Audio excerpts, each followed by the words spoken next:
கர்த்தரும் உலக இரட்சகரும் ஆகிய இயேசு கிறிஸ்துவின் நாமத்தினாலே உங்கள் யாவரையும் வாழ்த்துகிறேன். கடந்த நாட்கள் முழுவதும் கர்த்தர் நம்மை சுகபத்திரமாய் பாதுகாத்தார். நம்மை அவர் வழி நடத்தினார். பிள்ளைகளோடு கூட இருந்தார், நம்மோடு கூட இருந்தார். பணியில் நம்மோடு அவர் நடத்தினார். ஆண்டவரை ஸ்தோத்தரிக்க கடனாளிகளாக இருக்கிறோம். இந்த புதிய மாதத்திலும் தேவனாகிய கர்த்தர் நம்மை ஆசீர்வதிக்கும்படியாக அவர் விரும்புகிறார். இந்த மாதத்தில் ஆண்டவர் நமக்கு தருகிறதான வாக்கு தத்தம் என்னோடு கூட திருப்பிக் கொள்ளுங்கள். செப்பனியா தீர்க்கதரிசியின் புஸ்தகம் 3வது அதிகாரம் 15வது வசனம். செப்பனியா 3:15. கர்த்தர் உன் ஆக்கினைகளை அகற்றி உன் சத்துருக்களை விலக்கினார். இஸ்ரவேலின் ராஜாவாகிய கர்த்தர் உன் நடுவிலே இருக்கிறார். இனி தீங்கை காணாதிருப்பாய். ஆமேன், ஹல்லேலூயா. இந்த மாதத்திலும் ஆண்டவர் இந்த வாக்கு தத்தத்தை இதை கேட்டுக்கொண்டிருக்கிற, இதை நம்புகிற ஒவ்வொரு வாழ்க்கையிலும் ஆமேன் அதை பலிக்கும்படி செய்வாராக. ஆமேன், ஹல்லேலூயா. ஆண்டவர் இன்றைக்கு நம்மை பார்த்து சொல்லுகிற காரியம், நான் உன் நடுவிலே இருக்கிறேன், இனி தீங்கை காணாதிருப்பாய்.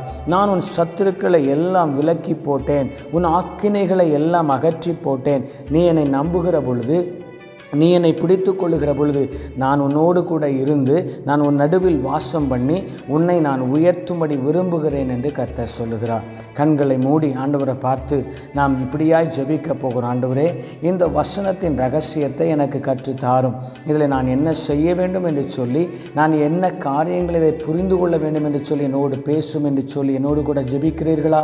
இரக்கமுள்ள பிதாவே, இந்த வார்த்தையை ஆண்டவரே எங்களுக்கு நீர் கற்றுத்தாரும். இந்த வசனத்திலிருந்து நாங்கள் ஆண்டவரே உம்மிடத்திலிருந்து நன்மையை பெற்றுக்கொள்ள முடியும் என்று சொல்லி எங்களோடு பேசும். அடியனை மறைத்து வெளிப்படும் இயேசுவின் நாமத்தில் பிதாவே, ஆமேன், ஆமேன், ஹல்லேலூயா. ஆண்டவர் இந்த நாளிலே நம்முடைய நடுவிலே அவர் வாசம் பண்ண விரும்புகிறார். வேதத்தில் நீங்கள் வாசிக்கிற பொழுது ஆமேன் வெளிப்படுத்தல் அழகாக தெளிவாக சொல்லப்பட்டிருக்கிற காரியம் 21வது அதிகாரம் 3வது வசனத்தை வாசிக்கும் போது, இதோ மனுஷர்களிடத்திலே தேவனுடைய வாசஸ்தலம் இருக்கிறது, அவர்களிடத்திலே அவர் வாசமாயிருப்பார், அவர்களும் அவருடைய ஜனமாயிருப்பார்கள் என்று சொல்லப்பட்டிருக்கிற காரியங்களை நாம் புரிந்து கொள்ள முடிகிறது. அப்படியானால் தேவனாகிய கர்த்தர் உங்களோடும் என்னோடும் கூட அவர் வாசம் பண்ண விரும்புகிறவராய் அவர் காணப்படுகிறார். ஆமென். இன்னுமாய் லேவியராகமம் 26வது அதிகாரம் அதனுடைய 11வது 12வது வசனத்தை வாசிக்கும் போது, உங்கள் நடுவில் என் வாசஸ்தலத்தை ஸ்தாபிப்பேன், என் ஆத்துமா உங்களை அரோசிப்பது இல்லை, அதாவது வெறுப்பது இல்லை. நான் உங்கள் நடுவிலே உலாவி உங்கள் தேவனாய் இருப்பேன், நீங்கள் என் ஜனமாய் இருப்பீர்கள் என்று சொல்லப்பட்டிருக்கிறது. அப்படியான தேவனாகிய கர்த்தர் நம்மோடு கூட நடுவிலே உலாவ விரும்புகிறவராயிருக்கிறார். நம்மோடு கூட வாசம் பண்ண விரும்புகிறவராயிருக்கிறார். அவர் நம்மோடு கூட வாசம் பண்ணுகிற பொழுது அநேக நன்மைகள் நமக்கு உண்டாகும் என்பதை நாம் அறிந்திருக்கிறோம். நாம் வாசிக்க கேட்ட அதே செப்பனியா தீர்க்கதரிசியின் புஸ்தகம் 3வது அதிகாரம் 16-17 நாம் வாசிக்கிற பொழுது, அந்நாளிலே எருசலேமை பார்த்து பயப்படாதே என்றும் சீயோனை பார்த்து உன் கைகளை தளரவிடாதே என்றும் சொல்லப்படும் என்று எழுதப்பட்டிருக்கிறது. தொடர்ந்து வாசிப்போமே ஆனால், உன் தேவனாகிய கர்த்தர் உன் நடுவில் இருக்கிறார், அவர் வல்லமை உள்ளவர், அவர் இரட்சிப்பார், அவர் உன் பேரில் சந்தோஷமாய் மகிழ்ந்து தம்முடைய அன்பின் நிமித்தம் அமர்ந்திருப்பார், அவர் உன் பேரில் கெம்பீரமாய் களி கூறுவார் என்று எழுதப்பட்டிருக்கிறது. ஆமேன், ஹல்லேலூயா. உன் தேவனாகிய கர்த்தர், நீங்கள் நம்புகிற தேவனாகிய கர்த்தர், நான் நம்புகிற தேவனாகிய கர்த்தர், இயேசு என்கிற தெய்வம் இன்றைக்கு அவர் நம்முடைய நடுவில் இருக்கிற பொழுது அங்கே நடக்கிற காரியங்கள் என்ன அப்படின்னா, வல்லமையான காரியங்களை அவர் நம்முடைய வாழ்க்கையில் செய்வார். அது மாத்திரமல்ல, அவர் நம்மை இரட்சிக்கிறவராய் இருக்கிறார். ஆமீன். அது மாத்திரமல்ல, நம் பேரில் அவர் சந்தோஷமாக மகிழ்கிறவராக அவர் காணப்படுகிறார். ஆமீன். அது மாத்திரமல்ல, ஆமீன், அன்பின் நிமித்தமாக அவர் நம்மேல் வைத்த அன்பின் நிமித்தமாக இன்னும் அதிகமாய் அவர் நம்மை நேசிக்கிறதற்கு ஆயத்தமாய் இருக்கிறார். விதத்திலே எபிரேய பாஷையிலே அகாப்பே என்கிறதான ஒரு வார்த்தையை குறிப்பிட்டிருக்கிறாங்க. அந்த அகாப்பே என்று சொன்னால் அது அந்த அன்பு எதிர்பார்க்காத ஒரு அன்பு என்று அங்கே சொல்லப்பட்டிருக்கிறது. நம்ம குடும்பத்தில் நம் பிள்ளைகள் மேலே காண்பிக்கிற அன்பு, ஒருவேளை நாம் அதை காண்பிக்கும் போது இன்னொரு நாள் நான் ஒரு வேளை வயதானும் போது என் பிள்ளைகளும் என்னிடத்தில் அப்படிப்பட்டதான் அன்பை காண்பிக்க வேண்டும், அல்லது உறவுகளிடத்தில் காண்பிக்கிற பொழுது நான் காண்பித்தால் அவர்களும் அதே போல அந்த அன்பை காண்பிப்பார்கள் என்று சொல்கிற எதிர்பார்ப்பு உண்டாகும். ஆனால் இந்த அகாப்பே என்கிறதான அன்பு எந்த ஒரு எதிர்பார்ப்பு மற்றதான ஒரு அன்பு. அந்த அன்பு தான் இயேசு கிறிஸ்துவின் அன்பு. அந்த இயேசு கிறிஸ்துவின் அன்பு இன்றைக்கு அது நம்மை நிறைத்து கொண்டிருக்கிறது. பாவிகளாக இருந்த நம்மை அவரை விட்டு தூரமாக இருந்த அன்பு நம்மை தேவனாகிய கர்த்தருடைய இரத்தம் மீட்டெடுத்தது. நம்முடைய பாவங்களை எல்லாவற்றையும் கழுவி கல்வாரி சிலுவையில் உங்களையும் என்னையும் கர்த்தராகிய இயேசுங்கிற தெய்வம் மீட்டெடுத்து அவர் இன்றைக்கு உங்களை என்னையும் பார்த்து சொல்லுகிறார், நான் உன் நடுவில் வாசம் பண்ண விரும்புகிறேன். ஏனென்றால் நான் வல்லமுள்ள தேவனாய் இருக்கிறேன். நான் உன்னை இரட்சிக்கும்படியாக இருக்கிறேன். நான் உன் பேரில் சந்தோஷமாய் மகிழும்படியாக காணப்படுகிறேன். நான் உன் மேலே வைத்திருக்கிற அன்பு நிமித்தம் அமர்ந்து நான் உன்னோடு கூட சம்பாஷிக்கும்படி விரும்புகிறேன். அது மாத்திரமல்ல, உன் பேரில் கெம்பீரமாய் நான் களி கூற விரும்புகிறேன் என்று கர்த்தர் சொல்லுகிறார். அந்த வல்லமுள்ள தேவன் உங்களுக்கு வேண்டுமா? ரட்சிக்கிற ஒரு தேவனை நீங்கள் பிடித்து கொள்ள வேண்டுமா? அவர் நம்முடைய நடுவில் வாசம் பண்ணுகிற தேவனாய் இருக்கிறார். அவர் நம்மை அழைத்த தேவன், நம்மை தெரிந்து கொண்ட தேவன். அவர் இன்றைக்கு உங்களை என்னைய கரம் பிடித்து சொல்கிறார், உன் நடுவில் நான் வாசம் பண்ண விரும்புகிறேன். ஏனென்றால் நான் வல்லமை உள்ள தேவன். இஸ்ரவேல் ஜனங்கள் நடுவில் கர்த்தர் அற்புதங்களை செய்தார். எகிப்தில் ஜனங்கள் அடிமையாக இருந்தபோது அங்கிருந்து வெளியே கொண்டு வரும் பொழுது தேவனாகிய கர்த்தர் வல்லமையான காரியங்களை பார்வோனுக்கு முன்பாக நடப்பித்தார்.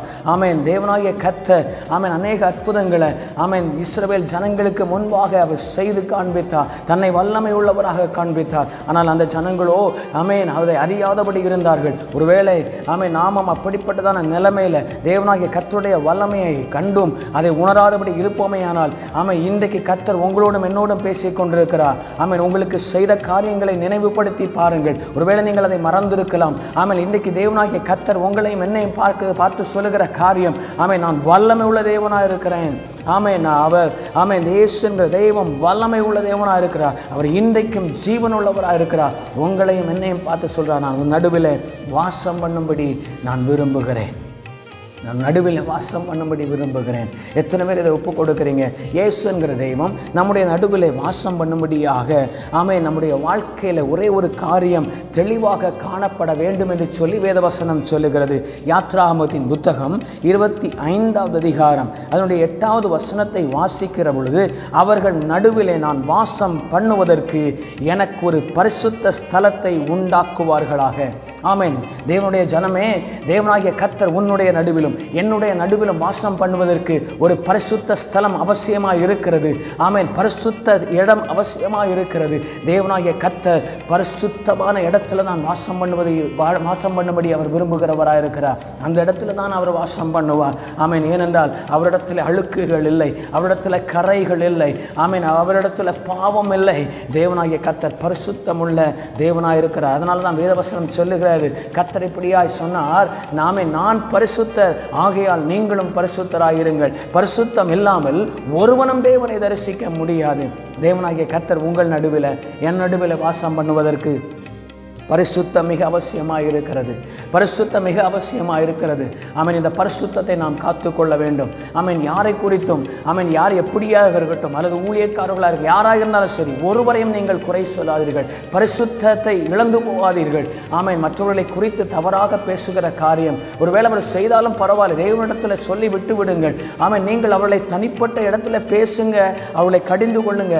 ஆனால் ஒருபோதும் குறை கூறி தெரியாது அப்படின்னு சொல்லி ஆண்டவர் நம்முடைய வேதத்தில் அநேக இடத்துல எழுதி வைத்திருக்கிறார். தேவனாகிய கர்த்தர் விரும்புகிற காரியம் என்ன? நம்முடைய சரீரம், நம்முடைய ஆவி, ஆத்மா, சரீரம் தேவனாகிய கர்த்தர் வருகிற பொழுது குற்றமற்றதாய் காக்கப்பட வேண்டும் என்று சொல்லி கர்த்தர் விரும்புகிறார். இன்னைக்கு அந்த தேவன் சொல்கிறார், நம்முடைய வாழ்க்கையில் பரிசுத்தத்தை நாம் இழந்துவிடக்கூடாது. பரிசுத்தம் இல்லாமல் பரலோக ராஜ்யத்தை நாம் சந்திக்க முடியாது. பரிசுத்தம் இல்லாமல் தேவனாகிய கர்த்தரை சந்திக்க முடியாது. பரிசுத்தம் இல்லாமல் எந்த ஒரு நன்மையும் பெற்றுக்கொள்ள முடியாது. முடியாது. எப்படி வேண்டுமானாலும் நான் வாழ்ந்து கொள்ளலாம். தேவனாகிய கர்த்தர் என்னை மன்னித்து விட்டார் என்பது ஆமென் ஒரு தீமையான காரியமாக இருக்கிறது. அநேகர் சொல்லுகிறாங்க இந்த நாட்களில் அவன் பொல்லாத கள்ள தீர்க்கதரிசிகள்லாம் விளம்பி சொல்ல ஆரம்பித்திருக்கிறார்கள். ஆண்டவர் சிலுவையில் அவன் ஏற்கனவே மறித்து நம்முடைய பாவங்களை எல்லாவற்றையும் அவர் சுமந்து தீர்த்து விட்டார். இனி எல்லா பாவங்களையும் செய்தாலும் அவன் அந்த பாவங்களை மன்னிக்கப்பட்டிருக்கிறது என்று சொல்லுகிறாங்க.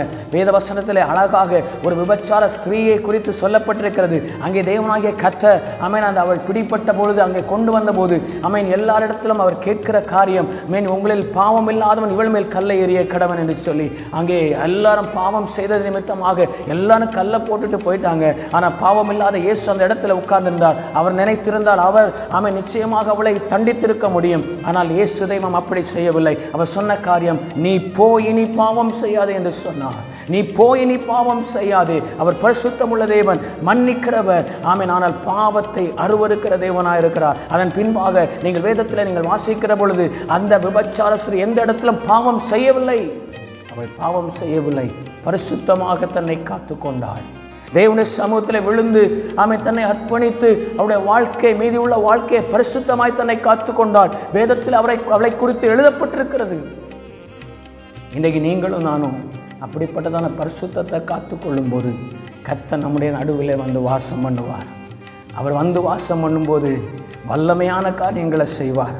அவர் நம்முடைய நடுவில் வாசம் பண்ணும்போது உங்களையும் என்னையும் ரட்சிப்பார். அவர் நம்முடைய நடுவில் வாசம் பண்ணும்போது நம் பேரில் சந்தோஷமாய் மகிழுவார். அவர் நம்முடைய நடுவில் வாசம் பண்ணும்போது தம்முடைய அன்பு நிமித்தம் அமர்ந்திருப்பார். அவர் நம்முடைய நடுவில் வாசம் பண்ணும்போது நம் பேரில் கம்பீரமாய் களி கூறுவார். யாருக்கு அந்த அனுபவம் வேண்டும்? கண்களை மூடலாம். ஒருவேளை அநேக அந்தகார கிரியைகள் உங்களுக்கு விரோதமாக எழும்பியிருக்கலாம். எதிர்வல்லமைகள் எழும்பியிருக்கலாம். சத்துருக்கள் எழும்பியிருக்கலாம். பொல்லாத அசுத்த கிரியைகள் எழும்பியிருக்கலாம். குடும்பத்திற்கு விரோதமாய், பிள்ளைகளுக்கு விரோதமாய். இதோ பிள்ளைகள் கீழ்ப்படியாமல் இருக்கிறாங்களா, எதிர்த்து நிற்கிறாங்களா? அப்படிப்பட்டதான காரியங்களில் பொல்லாத பிசாசானவன் பின்னாடி நின்று அவன் கிரியை செய்து கொண்டிருக்கிறான். அநேக மனிதர்கள் எழும்புகிறார்களா?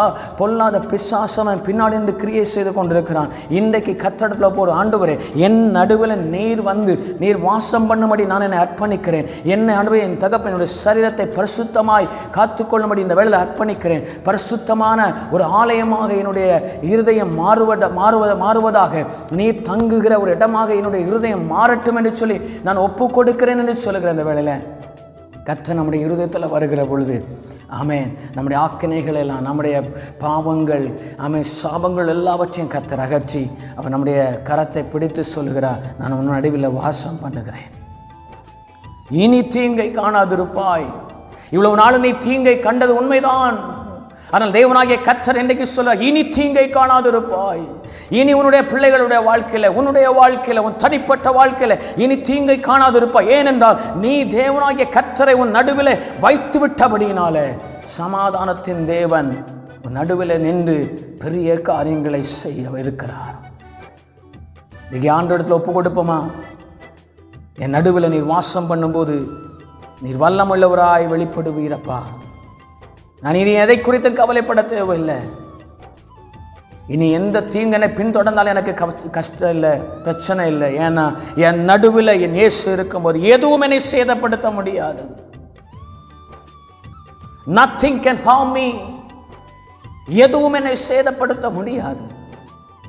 நம்புகிறேன் என்று சொல்லுங்க. என்னோடு சேர்ந்து ஜெபிப்பீர்களா? இரக்கமுள்ள பிதாவே, நீர் தந்த இந்த வார்த்தைகளுக்காய் நன்றி செலுத்துகிறோம். இந்த மாதத்திலும் எங்களுடைய கரங்களை பிடித்து ஆண்டவரே, நீர் எங்களோடு கூட நடுவில் இருக்கிறேன் என்று வாக்கு கொடுத்து இனிமேல் தீங்கை காணாதிருப்பாய் என்று சொல்லி எங்களோடு பேசுகிறேன். நன்றி செலுத்துகிறோம். நாளும் தகப்பனே, உம்முடைய கரத்தில் எங்களை ஒப்பு கொடுக்கிறோம். இதை கேட்டுக்கொண்டிருக்கிற ஒவ்வொரு பிள்ளையோட வாழ்க்கையில் கர்த்தர் இந்த மாதத்தில் அற்புதங்களை செய்வீராக. சத்ருவின் கிரியைகளை அகற்றுவீராக. ஆக்கினைகளை அகற்றுவீராக. பாவ கட்டுகள், சாப கட்டுகள் முறிக்கப்படுவதாக. எல்லா அடிமைத்தனத்தின் ஆவிகளை இயேசுவின் நாமத்தில் கடிந்து கொள்ளுகிறேன். எப்பேற்பட்ட அடிமைத்தனங்கள் இருந்தாலும் பிள்ளையுடைய வாழ்க்கையில இருந்து இப்பொழுது அன்றை ஒரு தகப்பனே, ஒரு அன்றை ஸ்தோத்திரமாப்பா, அதிலிருந்து ஒரு விடுதலையை கர்த்தனை கொடுக்கும்படி நான் ஜெபிக்கிறேன் ஐயா. ஆமென். எப்பேற்பட்ட பாவக்கட்டுகளாக இருந்தாலும் அது எல்லாவற்றையும் அழித்து போடுவீராக. இரத்தம் தெளிக்கப்படுவதாக இயேசுவின் நாமத்தினால, ஆக்கினைகள் அகற்றப்படுவதாக இயேசுவின் நாமத்தினால. கர்த்தர் இதோ ஆண்டவரே தகப்பனே, என்னோடு கூட ஏசப்பா என் நடுவில் வாசம் பண்ணுங்க என்று சொல்லி ஜெபிக்கிற ஒவ்வொரு பிள்ளைகளுடைய வாழ்க்கையில் கர்த்தர் நடுவில் வாசம் பண்ணி பாமேனப்பா இதோ தகப்பனே பரிசுத்தமாக நான் வாழ அர்ப்பணிக்கிறேன்னு சொல்லுகிற ஒவ்வொரு பிள்ளைகளுடைய கரங்களை பிடித்து அவளை நடத்தும்படி நான் ஜெபிக்கிறேன் ஐயா. ஒவ்வொரு நடுவர் தகப்பனே தங்களை பரிசுத்தமாய் காத்துக்கொண்டு கர்த்தர் தன்னுடைய நடுவில் இருக்கிறதை உணர்ந்து வல்லமுள்ள தேவனுடைய மகத்துவங்களை காணும்படி கர்த்தர் கிருபை செய்யும். அப்படியா நீ பெரிய காரியங்களை செய்கிறதற்காக நன்றி. இந்த மாதம் முழுவதும் கண்மணி போல காத்துக்கொள்ளும் அப்பத்தையும் தண்ணீரையும் கர்த்தர் ஆசீர்வதியும். ஆமீனப்பா. போக்கிலும் வரத்திலும் கூட இரும். எதிர்பார்த்திருக்கிற எல்லா நன்மைகளும் நிரப்பும். பலவீனத்தோடு இருக்கிற பிள்ளைகளுக்கு ஆண்டவரே தகப்பனே பலவீனத்தை மாற்றி சுகத்தை நீர் கொடுக்கும்படி செபிக்கிறோம். சமாதானத்திற்காக ஏங்குகிற பிள்ளைகளை சமாதானத்தில் நிரப்பும்படியாய் செபிக்கிறோம். தேவைகளோடு இருக்கிற பிள்ளைகளுக்கு தேவையை சந்திப்பீராக. நீ நடுவில் இருந்தால் எல்லா தேவைகளும் சந்திக்கப்படும். ஆண்டவரே ஏதோ தகப்பனே ஒப்பு கொடுத்திருக்கிறாங்க, என்னோடு கூட இணைந்து ஜெபித்திருக்கிறாங்க. கர்த்தர் ஒவ்வொருவரையும் ஆசீர்வதிப்பீராக. உம்முடைய கரத்திலே தருகிறோம் இயேசுவின் நாமத்தில் பிதாவே. ஆமேன் ஆமேன். கர்த்தர் உங்கள் ஒவ்வொருவரையும் ஆசீர்வதிப்பாராக. தொடர்ந்து ஜெபியுங்கள், வேதத்தை வாசித்து தியானியுங்கள். கர்த்தர் நம்முடைய நடுவிலே அற்புதங்களை அவர் செய்வாராக. எதை குறித்தும் கவலைப்படாதிருங்கள். கர்த்தர் நம்மை நடத்துவார். ஆமேன் ஆமேன்.